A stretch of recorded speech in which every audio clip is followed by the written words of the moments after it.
My fiance called me a controlling a-hole for not wanting her to go to dinner with her misogynistic boss. He asked her for a threesome with another worker and now she's pissed at me for being right. My fiance works at a high-profile law firm with a bad boss. He's known across as being misogynistic and a scammer because that's how he acts around his employees. I've met him a couple of times and in person, he's a little better but still kind of trashy. Right after New Year's, my wife told me that her boss is taking the whole staff out to celebrate on January 20th because it was the firm's biggest year ever. Over the course of the month, she said very different things. First, she tells me that I can be invited because significant others are allowed to attend. Then, she tells me it's actually only employees, but days later lets it slip that the party is only for people the boss thinks were part of the success. I'm starting to get suspicious at this point and her next update reaffirms this. Miraculously, all the people going to dinner with the boss are under the age of 30 and female. The alarm bells in my head are going off like crazy. Suddenly, the list is down to 2 people, my wife and another new attorney. So, if I'm hearing this correctly, the 2 people mainly responsible for this 20-year-old company's biggest year ever are both recent college grads, both female and both around 25. My fiancé doesn't see anything wrong with this and wants me to be proud of her, but it's really hard to do that when her boss doesn't have the nicest reputation, and none of what she told me makes any sense. My wife is really smart and I would never doubt her credibility, but nothing about this was adding up. And it got worse on the day of the party when her boss texted her, "Hey, since this is supposed to be a celebration, don't drive. I'll send a car service for you." My fiancé doesn't see anything wrong with this, though she does tell him, "That's a great offer, but my fiancé knows the restaurant and he can drive me." He replied back in seconds with, "Sorry if I had to change restaurants at the last minute, I'll send the car." She doesn't react at all. Meanwhile, I'm getting anxious for her and wondering what this guy is up to. Instead of asking for the address or the name of the restaurant or literally anything to get out of not getting that car, she tells me, "See, it's all cool, I'll just take the car service." I'm sitting there freaking the F out, worried for her safety, and I don't think she should go. I told her exactly that. Her boss is being weird, this whole thing has been shady from the start and I don't think this guy cares a bit about her comfort or security. She then called me a controlling a-hole. I showed her texts from her where she's told me that she never wants to be alone in a room with her boss, and he creeps her out. I asked her why she had suddenly changed her mind about how she feels about him. She said that me hoarding evidence like this is an example of how I'm a controlling a-hole, and she wants to go to the dinner now more than ever. I told her I might be an a-hole but I'm not stupid, and this guy is nothing but bad news. She told me over and over again, "He's married, he can't do anything that would affect his marriage, so you're being the stupid one." The fact she said that meant she understood there's a large implication at play here. No sleazy boss gathers 2 young women in a restaurant together if he doesn't want something with them by the end of the night. Still, she refused to listen and gave me the silent treatment until she left. When she got back home, she was both angry and sad, but the second she saw me, she yelled, "I don't want to effing talk about it." She locked herself in our bedroom and she's on the phone with someone. I wanted to give her some privacy so I had no idea what happened. I was just glad she was home and didn't seem like she got physically hurt. Well, later that night as we were getting ready for bed, she tells me what happened. She got to the dinner and it was just her, the other woman, and her boss in a private dining room at a hotel. She wasn't expecting that at all. Her boss wastes no time in telling her that he's banging the other girl and wants my fiancé to join them. Apparently, he has an understanding with his wife and says he can do amazing things for my fiancé. She's pissed that she didn't see that coming, but she's also pissed at me for being controlling. I said that I was only looking out for her and I thought I was reasonably explaining to her why she shouldn't have gone.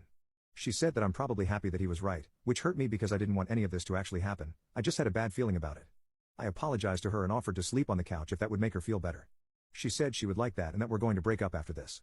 Her nuclear bomb is always saying we're breaking up whenever she doesn't have the upper hand in an argument, so I didn't make much of it. It sucks but I'm relieved she's safe. My fiancé called me a controlling a-hole for not wanting her to go to dinner with her misogynistic boss. He asked her for a threesome with another worker and now she's pissed at me for being right. Part 2. My fiancé was invited to a dinner with her boss and when I told her she shouldn't go because I was worried about her, she called me a controlling a-hole. Turns out, her boss wanted to have a threesome with her and another employee. She's mad that I was right and is threatening to break up with me, but that's her go-to line whenever she's losing an argument, so I didn't care much. She was embarrassed that she didn't see it coming, so that added to her not wanting to face me. The next morning, I noticed she was getting ready for work. I was fine with giving her her space, but I couldn't keep my mouth shut about this. I asked her if she was really going back to that job and she said, "Why wouldn't I?" I told her because the effing owner of the company had done a month-long manipulation to get her into a threesome with his other little side piece. She said that I was a effing idiot.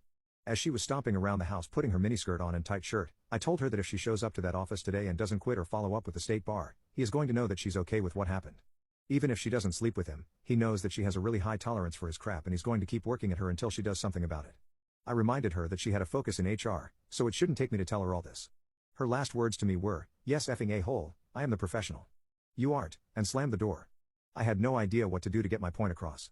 For a second, I thought she was directing all her anger at her boss onto me since she couldn't yell all these things at him without being fired. And for a second, I was willing to be her punching bag, but I knew in my heart I needed to end the relationship. It didn't have much to do with the situation with her boss because she wasn't to blame for his actions, but her method of fighting, name-calling, and silent treatment were not acceptable. Later that day, she got home and was clearly rattled by something. She was still silent, but she seemed more sad than angry. She absolutely would not tell me what was wrong, but she didn't lock herself in the room this time. She just sat almost catatonic on the couch. My assumption is that she slept with him, her or both. I have no proof of this, but it could explain the change in behavior, and because she won't talk to me, all I can do is assume. In my head and heart, we are broken up with and I don't want anything to do with her anymore. I was looking forward to marrying her and calling her my wife, but after all this, I don't think so. I understand she's the victim, but the way she reacted to me trying to help her didn't sit right with me. She could have avoided all of this by listening to me in the first place and not going to see her boss just to prove a point. She literally told me not wanting her to go made her want to go even more. I was worried about her, but she couldn't even be bothered to entertain my concerns, even though I saw this whole thing coming from a mile away. I sat down on the couch with her and asked her to tell me what happened. I was clear that I was done with the silent treatment and I wanted the truth. It took her a while to speak, and I know it was wrong to push her to tell me, but all I've heard from her were insults and profanity. If we were to have an argument as big as this while we were married, I know we wouldn't survive. She fessed up that her boss was waiting for her in her office that morning. He told her that he wanted to make sure there were no misunderstandings from the night prior and wanted to know if she was still up for the threesome. He said that her value in the company could either go up or down depending on how she decided to proceed, and he wouldn't be used as a reference for another job if she decides to quit, which would make getting another job difficult. She admitted to me that she was so scared of him, she had no idea what she was going to do. We still had things to pay for the wedding and our honeymoon was going to be quite pricey. Realistically, we wouldn't be able to afford everything on my salary alone. She said she was sorry that she didn't listen to me, and was sorry for everything she had done and said. I told her that just yesterday she was saying she wanted to break up with me, and I was thinking it over, and agreed. She cried that she didn't mean anything she said, she was just so angry. I explained that she does this every single time we argue, and it isn't fair to me. The first time she said that, it really hurt and she acted like nothing happened. I told her she had to quit no matter what. As for our relationship, we needed to take a break. I am exhausted, hurt, and don't know what to do, so I'm going to go stay at my uncle's house for at least a few nights. I advised her not to go to her job the next day, and told her to actually listen to me this time. She nodded and said she'd wait as long as I wanted her to.